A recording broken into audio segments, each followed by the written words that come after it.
When I grew up, Christmas was magical. I mean, a lot of kids feel like Christmas is magical, so what's the big deal, right? You've probably got a point, but to this day, I love the Christmas season. If you follow me on social media, you've probably seen me doing my annual Christmas movie reviews. Essentially, every year, I spend November and December watching Christmas movies and rating them. But I don't just rate them like, oh, this movie was good, you should check it out. No way. Each movie is given an overall rating, but most importantly, a subcategory rating, and there are 10 subcategories. You want to hear them? Why not? It's my podcast. Let's go through them all. You got the storyline. How good is the script that we're working with here? You got the acting, so are we talking about Meryl Streep or that lady from the Life Alert commercial? You got predictability, which is pretty self-explanatory. Then you got the chemistry of leads, where a 1 is like Reese Witherspoon and Ashton Kutcher in Your Place or Mine, where a 5 is kind of like, oh, am I watching an actual affair here? You got cheesiness, and I'm not talking about Brie. This is typically where I count how many times I say, are you kidding me right now? And I build my score from there. You got flannel, which essentially comes down to how much flannel appears on the screen. Then you got diversity, which essentially comes down to how many white people appear on the screen. You got business references, so I'm talking high-powered lawyers, marketing executives. Is grandma's quilt-making business being threatened by big quilt industry? And give me high stakes, baby. Then you got snow, and I'm talking the more snow, the better. Is somebody stuck in a snowstorm that might prevent them from missing Christmas? Even better. And then last but not least, you got love triangles. Now, to me, this is the best category. So give me a choice. You got a small town rancher who never left town except for on January 6th, or you got the big city executive who definitely drives a Cybertruck. Now, when it comes to the final rating, each movie is given a rating of 1 to 5 trees, but this is what I need you to know. You've got your Hallmark movies, you got your Netflix movies, Hollywood studio movies.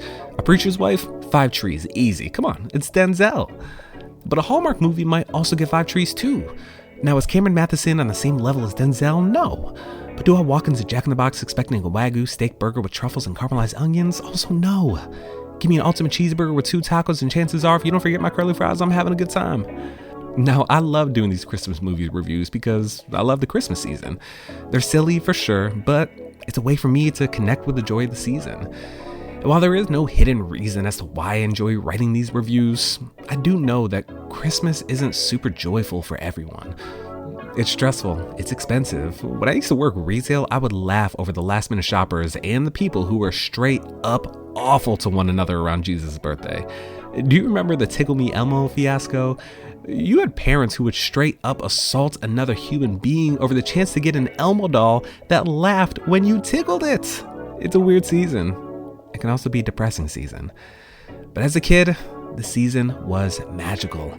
Growing up in upstate New York, we almost always had snow on the ground come Christmas Day. Yeah, Stewart Shops had the best eggnog around. And my mom always kept the Christmas spirit alive in our home. She's who made Christmas what it was to me. She's who kept the magic alive in our home. I want my girls to know that magic so bad. I want my girls to feel that Christmas love, even if my wife and I don't get the credit that we deserve this time of year. That's fine. There's hope in the season, whether it's honoring the birth of Jesus, the miracle of Hannakah, or the celebration of Kwanza. It's a time to reflect on the years past, and even if the year didn't quite go exactly the way you were hoping, there's hope in knowing that next year is right around the corner. The Christmas season is whatever you want it to be, which is maybe why I love these Hallmark movies so much. You got the most unrealistic events happening. You got folks falling in love within 5 business days after spending 5 years with their previous fiance. It's wonderful. I don't care what any of you liars say. I love it. But most importantly, and I am very fortunate to be in this position, but the Christmas season to me is about family. Chosen family too.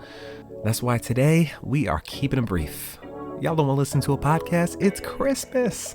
So for now, happy holidays, and thank you for being here for another, even brief episode of Courtside Forever, because as parents, we've got the best seats in the house. Merry Christmas.